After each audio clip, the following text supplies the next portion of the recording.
ताज्या घडामोडी पाहण्यासाठी सी24 या यूट्यूब चॅनलला लाईक करा, शेअर करा, सबस्क्राइब करा आणि बेल आयकॉनवरती क्लिक करायला विसरू नका। नगरपालिका निवडणुकीच्या प्रचाराचा आजचा शेवटचा दिवस असताना विविध प्रभागांमध्ये उमेदवारांविषयी वेगवेगळ्या चर्चा सुरू झाल्याचं दिसतंय।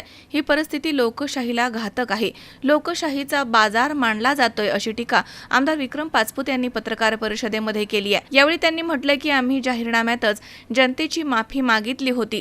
उमेदवार विकत घेणं आमच्या संस्कृतीमध्ये नाहीये आणि अशा पद्धतीचे प्रकार रोखणं ही प्रत्येकाची जबाबदारी आहे। सुरू असलेल्या अफवा, चर्चा आणि व्यवहारांवरती विश्वास न ठेवता श्रीगोंद्यामध्ये शिस्त आणि स्वच्छ राजकारण प्रस्थापित करण्यासाठी सर्व मतदारांनी बाहेर पडून मतदानाचा हक्क बजावावा असं आवाहन त्यांनी केलंय। नमस्कार। आज श्रीगोंदा शहराचं जी काही पालिकेची निवडणूक आहे याचा प्रचाराचा शेवटचा दिवस आहे आणि आम्ही ज्या दिवशी उमेदवारी जाहीर झाल्या होत्या, जे उमेदवारी जाहीर झाल्यानंतर एक आम्ही माफीनामा काढला होता।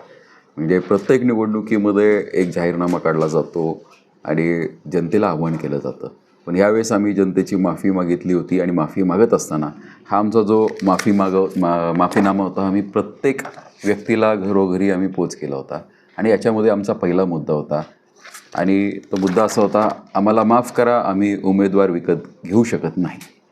आज दुर्दैव श्रीगोंद्याचं हे झालेलं आहे।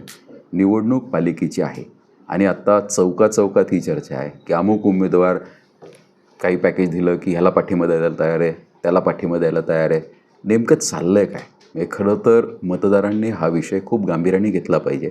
श्रीगोंदा एक काळ असं होतं की श्रीगोंद्याची राजकीय संस्कृती आणि ह्या राजकीय संस्कृतीचं नगर जिल्हा आदर्श घेत होता आणि नगर जिल्ह्याच्या राजकीय संस्कृतीचा संपूर्ण महाराष्ट्र आदर्श घेत होता आणि ही सगळी परिस्थिती कुठेतरी आता बदलायला लागलेली आहे।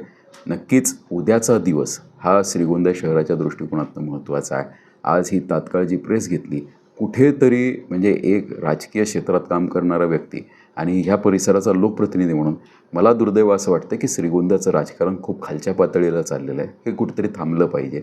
अशा प्रकारे आपण लोकशाहीची नुसती थट्टा करत नाही आहे, तर लोकशाहीचा आपण बाजार मांडतो आहे, हे कुठेतरी थांबलं पाहिजे। जर ह्या उमेदवारांना खरंच डील करायची होती, ह्या उमेदवारांना खरंच कोणता व्यवहार करायचा होता, तर कृपा करून आमच्या मतदारांची ही जी पिळवणूक चालली आहे, मतदारांची जी गेले काही दिवसापासून प्रचाराच्या भोंग्याच्या गाड्या फिरतात आहेत आणि प्रत्येक पक्षाच्या म्हणजे आमच्याही फिरतात आहेत, प्रत्येकाच्या फिरतात आहेत, याच्यातनं मतदारांचा जो काही छळ झालेला आहे, नेमकं काय यातनं आपण साध्य करणार आहोत याचा प्रश्न हा सर्वसामान्य मतदारांना नक्कीच पडणार आहे। पण मी खरं तर ही प्रेस बोलवण्याचं कारणच एक आहे की कितीही परिस्थिती बिकट असली, कितीही दूषित वातावरण झालं असलं तरीसुद्धा म्हणजे तुम्ही पहा, ज्यावेळेस घनदाट अंधार होतो त्याच्यानंतर सूर्योदय हा नक्की होत असतो। त्यामुळे माझी सर्व मतदारांना विनंती आहे, असल्या विचित्र परिस्थितीतसुद्धा आपण सर्वांनी बाहेर पडलं पाहिजे, आपला मतदानाचा हक्क हा बजावला पाहिजे आणि मतदान जास्तीत जास्त प्रमाणात आपण केलं पाहिजे। कारण काय होतं, अशा घटनाक्रम झाल्या तर नक्कीच मतदारांचं मनोबल कुठेतरी खच्चीकरण होतं आणि मग मतदार भविष्यामध्ये किंवा नंतर मतदान करण्यासाठी बाहेर पडत नाहीत।